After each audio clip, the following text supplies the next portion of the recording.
Killian Owen, blonde-haired and green-eyed, was diagnosed with leukemia when he was only 5.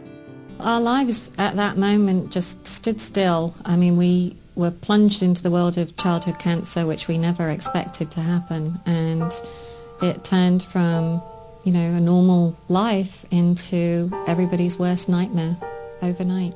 And we were told that Killian had the good kind of leukemia, if leukemia can ever be called good. Pediatric cancer treatment is tough. Chemotherapy, hair loss, mouth sores, weakness, and frequent hospital stays. Despite all that, Killian maintained his love of sports.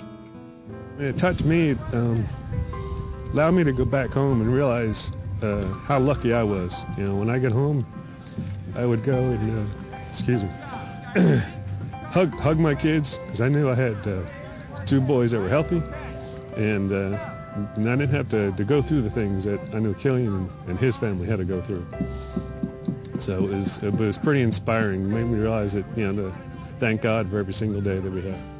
Only months before Killian was scheduled to finish his treatment, he relapsed. The leukemia had returned. His last hope was a bone marrow transplant. And fortunately, Killian's twin brother Garrett was a perfect match. The treatment was harsh, but all indications were good. 90 days after the transplant, Killian was doing well and appeared to be on the path toward recovery. Then came a routine blood test. All of a sudden we were called outside by the doctor, and I think even at that very first moment we knew what they were going to tell us, but they said, come with us, and we said, well, as long as it's not bad news. And they both kind of looked at us and said, that he had relapsed again. And we knew from our experiences up until that point with leukemia that once he relapsed a second time, they were basically telling us there was no hope. And I think that's probably the worst moment of my entire life. And there's just no way you can accept a doctor telling you that you have to watch your child die. But the Owen family would not give up. Grania found out about some new treatments for cancer.